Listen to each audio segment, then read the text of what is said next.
ശാസ്ത്രീയ യജുർവേദ പഠനം ക്ലാസ് 66. നമ്മൾ 12ാമത്തെ അധ്യായമായിട്ട് മന്ത്രം 81 മുതൽ 90 വരെയുള്ളതാണ് നോക്കുന്നത്. ഇത് രോഗങ്ങളെ പറ്റിയുള്ളതാണ്, ചികിത്സയായിട്ട് ബന്ധപ്പെട്ടതാണ്, മരുന്നുകൾ, പ്രത്യേകിച്ച് മരുന്നുകളൊക്കെ പറ്റിയുള്ള പരാമർശമാണ്. മരുന്നുകൾ എങ്ങനെയെല്ലാമാണ് നമ്മുടെ ശരീരത്തിൽ ആക്ട് ചെയ്യുന്നത് എന്നതാണ് ഇവിടെ പറയാൻ പോകുന്നത്. എന്താണ് പറയുന്നതെന്ന് നമുക്ക് നോക്കാം. ആദ്യം 81. ഈ രോഗിയുടെ ആരോഗ്യസ്ഥിതിയെപ്പറ്റി എനിക്കാദ്യം മനസ്സിലാകട്ടെ. അതായത് ഡോക്ടർ ആദ്യം വേണ്ടത് ആ ശരീരത്തിലെ ആരോഗ്യസ്ഥിതിയെപ്പറ്റി മനസ്സിലാക്കുകയാണ്, ശരീരത്തെ പഠിക്കുകയാണ്.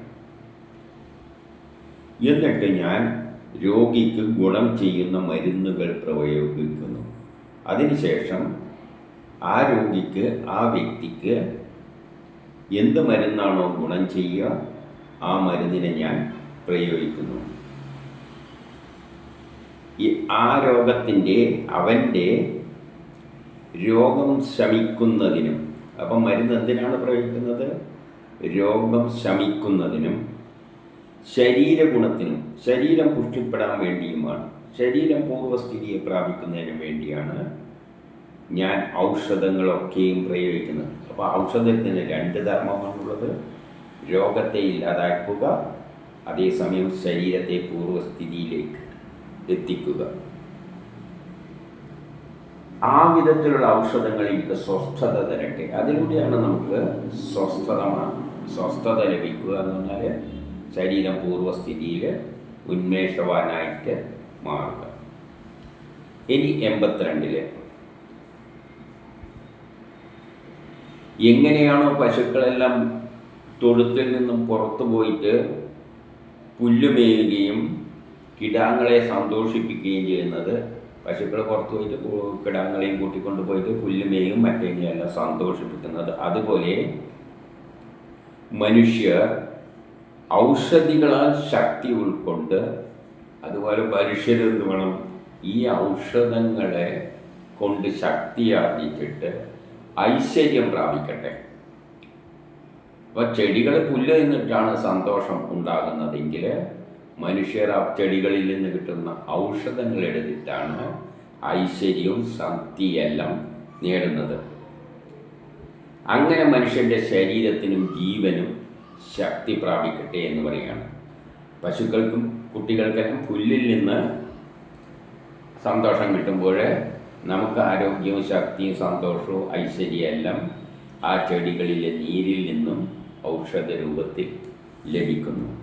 ഇനി 83. ഒരു മാതാവ് എങ്ങനെയാണ് കുട്ടികൾക്ക് ആശ്വാസം നൽകുന്നത്? കുട്ടികൾക്ക് മാതാവ് അടുത്തുണ്ടെങ്കിൽ രോഗം എന്തുണ്ടെങ്കിലും ഒരു ആശ്വാസമാണ്. അതുപോലെ തന്നെ ഔഷധവും ആശ്വാസദായകമാണ്. രോഗം വരുമ്പോൾ ഔഷധമുണ്ടെങ്കിൽ അത് ആശ്വാസം നൽകും. ഒഴുകിക്കൊണ്ടിരിക്കുന്ന നദികൾ എങ്ങനെയാണോ അത് സന്തോഷത്തോടുകൂടി പ്രവഹിക്കുന്നത്, അതുപോലെ ഔഷധങ്ങളും ശരീരത്തിലൂടെ ഒഴുകിയിട്ട് രോഗങ്ങളെ ഇല്ലാതാക്കിയിട്ട് സുഖം നൽകുന്നു. നദികൾ ഒഴുകിപ്പോകുമ്പോൾ ആ ഒരു തരത്തിൽ തന്നെ ഔഷധങ്ങൾ ശരീരത്തിലൂടെ ഒഴുകിയിട്ട് രോഗങ്ങളെ ഇല്ലാതാക്കുന്നു. ഇനി 84. കന്നുകാലികൾക്കിടയിൽ കള്ളൻ കയറിയിട്ട് ഭിത്തികൾ തരത്തിയിട്ട് വിരാജിക്കുന്നത് പോലെ. പണ്ട് കാലത്ത് കള്ളന്മാർ പശുക്കളെയെല്ലാം മോഷ്ടിക്കാനാണ് നടക്കുക. ഇന്ന് അതിനു വേണ്ടി ആരും മെനക്കെടുന്നില്ല.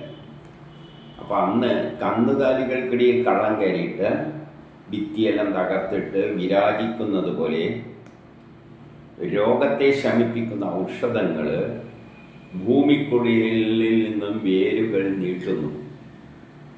ശരീരത്തിൽ ഇടിച്ചു കയറിയിട്ട് രോഗങ്ങളെയെല്ലാം ഇല്ലാതാക്കുന്ന ഔഷധികൾ ഭൂമിയുടെ മണ്ണിൽ നിന്നും പുറത്തേക്ക് തലയുയർത്തി നിൽക്കുന്നു എന്ന് പറയുകയാണ്. ശരീരത്തെ ബാധിച്ച രോഗം എന്താണെങ്കിലും ഞാനതിനെ ഓടിക്കും എന്ന് ആര് പറയുകയാണ്? ഔഷധങ്ങൾ പറയുകയാണ്. ചെടി ഭൂമിയിലുള്ള വേരുകൾ പുറത്തേക്ക് വന്നിട്ട് പറയുകയാണ്, എന്നെ ഉപയോഗിച്ചുകൊണ്ട് നീ ചികിത്സിക്ക്, ഞാൻ ശരീരത്തിൽ ഇടിച്ചു കയറിയിട്ട് രോഗങ്ങളെയെല്ലാം മാറ്റിത്തരാം. അതായത് വേരുകളിൽ ഔഷധ ഗുണമുണ്ട്. ഇനി 85 ഞാൻ ഇതിനെ ഉൾക്കൊള്ളുമ്പോൾ, ഇത്തരം മരുന്നുകളെ ഞാൻ ഉൾക്കൊള്ളുമ്പോൾ ശരീരത്തിലുള്ള ക്ഷയരോഗങ്ങൾ പോലും ഓടിമറയും. അപ്പോൾ ക്ഷയരോഗങ്ങളെ മാറ്റാനുള്ള മരുന്നുകൾ പോലും ആയുർവേദത്തിലുണ്ടെന്ന് സാരം. ഔഷധങ്ങൾ കുറേശ്ശെ ഈ രോഗിയിലേക്ക് പ്രവേശിക്കട്ടെ. നമ്മൾ മരുന്ന് എങ്ങനെയാണ് കൊടുക്കേണ്ടത്? കുറച്ചായിട്ട് കൊടുക്കണം. മരുന്നുകൾ ഓവർ ഡോസ് ആകരുതെന്ന് ഡോക്ടർമാർ പറയുന്ന പോലെ തന്നെയാണ് ഇവിടെ പറയുന്നത്. മരുന്നുകൾ കുറച്ചാണ് കൊടുക്കേണ്ടത്. രോഗം മാറട്ടെന്ന് വെച്ചാൽ വാരി വലിച്ച മരുന്നുകൾ കുടിച്ചാൽ ആൾ തന്നെ കാഞ്ഞു പോകും. അങ്ങനെ മരുന്ന് അധികം ചെന്നിട്ട് കാര്യമില്ല. അതിൻ്റെ സത്ത് കുറച്ചേ ശരീരത്തിന് ആവശ്യമുള്ളൂ. മരുന്ന് എന്ന് പറയുമ്പോൾ ഏറ്റവും മിനിമം ക്വാണ്ടിറ്റിയെ ശരീരത്തിന് ആവശ്യമുള്ളൂ. ചോറുമാരിയുള്ളതല്ല മരുന്ന്. നമുക്ക് സാധാരണയല്ല ഒരു ചിന്താഗതിയുണ്ട്. ഈ സാധാരണ ചെയ്യുന്ന ടോണിക്കുകളെല്ലാം ഇല്ലെങ്കിൽ ചുമക്കുള്ള സിറപ്പെല്ലാം കാണുമ്പോൾ ചുമ കുറയാണ്, അപ്പോൾ കുറേ അങ്ങെടുത്ത് കുടിച്ചു കഴിഞ്ഞാൽ മധുരം ഉണ്ടല്ലോ, രോഗം മാറുമെന്നാണ് ധാരണയെങ്കിൽ അത് തെറ്റാണ്. ഭക്ഷണം പോലെയല്ല മരുന്ന് വേണ്ടത്. കുറച്ച് കൊടുക്കണം. അതെപ്പോൾ കൊടുക്കണം? ഇടവിട്ട് കൊടുക്കണം. ഒറ്റയടിക്ക് കുടിക്കുന്നതിനല്ല, ഇടവിട്ട് കുറേശ്ശെയായിട്ടാണ് മരുന്ന് കൊടുക്കേണ്ടത്. അപ്പോൾ അവൻ്റെ രോഗം മുഴുവൻ ഇല്ലാതാകും. ബലവാൻ എങ്ങനെയാണോ ശത്രുവിനെ ഓടിക്കുന്നത്, ഒരു ശക്തിമാൻ ശത്രുക്കളെ ഓടിക്കുന്നത് പോലെ ഔഷധങ്ങൾ രോഗങ്ങളെ ഓടിക്കും. ഇനി 87. ഹേ വിഷഗ്വര, ചികിത്സകനോട് പറയുകയാണ്, പോഷണം ചേർത്ത ഭക്ഷണത്താൽ യക്ഷ്മാരോഗത്തെ ഓടിക്കുക. അപ്പം ക്ഷയരോഗത്തിന് നല്ല ഭക്ഷണമാണ് ആവശ്യം, പ്രധാനമാണ്. നല്ല പോഷണമുള്ള ഭക്ഷണത്താൽ ക്ഷയരോഗത്തെയെല്ലാം ഓടിക്കുക. നമുക്കറിയാം, ക്ഷയരോഗത്തിന് നല്ല പോഷണമൂല്യമുള്ള ഭക്ഷണം കൊടുക്കണം, ശരീരത്തെ പുഷ്ടിപ്പെടുത്തണം. അപ്പം ക്ഷയരോഗത്തിൻ്റെ ചികിത്സയിലാണ് ഇത് പ്രധാനം. അതിവിടെ എടുത്തു പറയുകയാണ്. പ്രാണായാമത്താലും ഔഷധത്താലും വേദനകളിൽ നിന്ന് രോഗി കരകയറും. പ്രാണായാമം ചെയ്യണം, ബ്രീത്തിങ് എക്സസൈസ് ചെയ്യുകയും ഔഷധവും പ്രയോഗിക്കണം. ബ്രീത്തിങ് എക്സസൈസും ഔഷധങ്ങളും കൂടി പ്രയോഗിച്ചു കഴിഞ്ഞാൽ വേദനയിൽ നിന്നെല്ലാം രോഗി രക്ഷപ്പെടും. ഇനി 88. വിദുഷി, നല്ല വിദ്വാനായ വൈദികൻ ഔഷധരോഗം രഹസ്യം അറിഞ്ഞവനാണ്. ഒരു ഡോക്ടർ ഔഷധങ്ങളെപ്പറ്റി നല്ല ജ്ഞാനം ഉണ്ടായിരിക്കണം, മരുന്നുകളെപ്പറ്റി.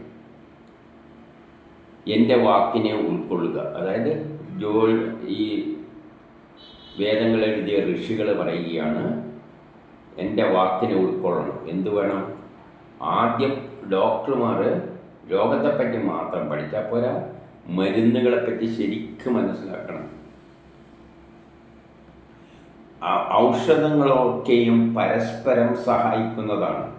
അതുകൊണ്ട് ഔഷധങ്ങൾ ഉപയോഗിക്കുമ്പോൾ ഒറ്റ മരുന്നല്ല ഉപയോഗിക്കേണ്ടത്. പല രോഗത്തിന് പല മരുന്നുകൾ കുടിക്കുക. ഒരു രോഗത്തിന് പല ലക്ഷണങ്ങളുണ്ടാവും. തലവേദന ഉണ്ടാവും, അതിൻ്റെ കൂട്ടത്തിൽ വേറെ എന്തെങ്കിലും ഉണ്ടാവും, അങ്ങനെ പലതുണ്ടാവും. അതിനെല്ലാമുള്ള മരുന്നുകൾ മിശ്രിതമായിട്ട് ഉപയോഗിക്കണം. അതാണ് ഔഷധങ്ങളൊക്കെയും പരസ്പരം സഹകരിച്ച് പ്രവർത്തിക്കണം. കൊടുക്കുന്ന മരുന്ന് തന്നെ ഒന്നും മറ്റേതിന് എതിരുവായി പോകരുത്. ഒന്നും മറ്റതിൻ്റെ ശക്തി കുറച്ച് കളയരുത്. പരസ്പരം സഹകരിക്കുന്ന മരുന്നുകൾ വേണം കൂട്ടിച്ചേർക്കാൻ. നമുക്കിന്നറിയാം, അലോപ്പതിയിൽ പല മരുന്നുകളും കൂട്ടിച്ചേർത്തിട്ടാണ് രോഗത്തിന് കൊടുക്കുന്നത്. അങ്ങനെ കൂട്ടിച്ചേർക്കുന്ന മരുന്നുകൾ ഒന്ന് മറ്റൊന്നിൻ്റെ ശക്തി കുറയ്ക്കരുത്. എല്ലാ മരുന്നുകളും ഒരേ ലക്ഷ്യത്തിന് വേണ്ടി ആ രോഗത്തിന് നേരെ പരസ്പരം സഹകരിച്ചിട്ട് പ്രവർത്തിക്കണം. നിന്റെ ആചാര്യൻ നിനക്ക് സമ്പൂർണ്ണ നല്ല സംരക്ഷണം നൽകട്ടെ. നല്ല ആചാര്യനായിരിക്കണം. അവർ രോഗിക്ക് നല്ല സംരക്ഷണം നൽകും. ഇനി 89 ഫലമുണ്ടായാലും ഇല്ലെങ്കിലും, ഒരു ചെടി കായ്ക്കുന്നതാണെങ്കിലും കായ്ക്കുന്നില്ലെങ്കിലും, പുഷ്പിക്കുന്നതാണെങ്കിലും പുഷ്പിക്കുന്നില്ലെങ്കിലും, അത്തരത്തിലുള്ള ഈശ്വര സൃഷ്ടിയായ വേരുകൾ രോഗശാന്തി ഉണ്ടാക്കും. അപ്പം ചെടി പുഷ്പിക്കുന്നതായിക്കോട്ടെ പുഷ്പിക്കാതായിക്കോട്ടെ, കായ ഉണ്ടാകുന്നതാകട്ടെ കായില്ലാതാകട്ടെ, വെറുതെ ചുമ്മാ കിടക്കുന്ന ഒരു വൃത്തിയില്ല, ഒരു സുഖമില്ലാതെ, കാണാനും ഗുണമില്ലാത്തൊരു ചെടിയാണെങ്കിലും അതിൻ്റെ വേരുകളിൽ പോലും ഔഷധ ഗുണമുണ്ട്. അത് രോഗശാന്തി നൽകും. ഇനി 90 ഹേ വിവേകികളെ, നല്ല ജ്ഞാനമുള്ള ആൾക്കാരോട് പറയുകയാണ്, ഔഷധ പ്രയോഗത്താൽ എനിക്ക് രോഗവിമുക്തി ഉണ്ടാക്കാൻ ആകുന്നത് പോലെ എന്നിൽ നിന്നും തിന്മയെ ഓടിക്കുകയും ചെയ്യുക. രോഗം മാത്രം പോയാൽ പോരാ, നമ്മിലുള്ള തിന്മകളും കൂടിയും പോകണം. തിന്മകളും ഒരു രോഗം തന്നെയാണ്. മനുഷ്യൻ്റെ ഉള്ളിലുള്ള തിന്മ വാസനകൾ അതും ഒരു രോഗം തന്നെയാണ്. അതുകൊണ്ട് വിവേകികളായവരെ, ഔഷധം ഉപയോഗിച്ച് രോഗം മാത്രം മാറിയാൽ പോരാ, നിന്നിലുള്ള തിന്മകളും ഒഴിവാകണം.